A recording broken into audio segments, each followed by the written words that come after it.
So these numerals are big. I mean, they're 7-foot high numerals. They weigh 300 or 400 pounds. I mean, these are not easy, and it's very, very tight quarters here in One Times Square. It's a very old building, so we're dealing with a lot of different situations. But my guys are managing to get them into the building. Then we bring them up the elevator. That's probably the easy part. Once we get them up to the 22nd floor, where we can't go anymore with the elevator, we have to hoist them through shaftways and get them up 3 or 4 more floors, and then walk them up 3 or 4 floors of stairs. So it's a very tedious, very tough process. These numerals are so big that they just fit through the openings in this building. I mean, they barely, by a hair, they get through the doorways. And they're getting around the corners and turn them. They have to be tilted certain ways. And if you don't know how to do it, you can't get them through. We do have a winch system set up on the top of the pole where the ball is mounted.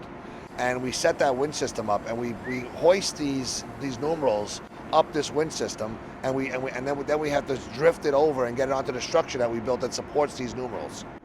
So 2020 is a big year, right? It's the end. It's a new decade, and these are big numerals. The 0 is big, the 2 is big, and it's double the size. So now what we had to do is we had to spread them out and space them out to fit, as opposed to the old 19.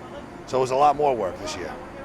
So the entire 2020 has 618 9-watt energy efficient LED bulbs. I mean, the energy efficiency is fantastic as opposed to the old incandescent bulbs that we used to use. They would get hot. It was crazy back in the day.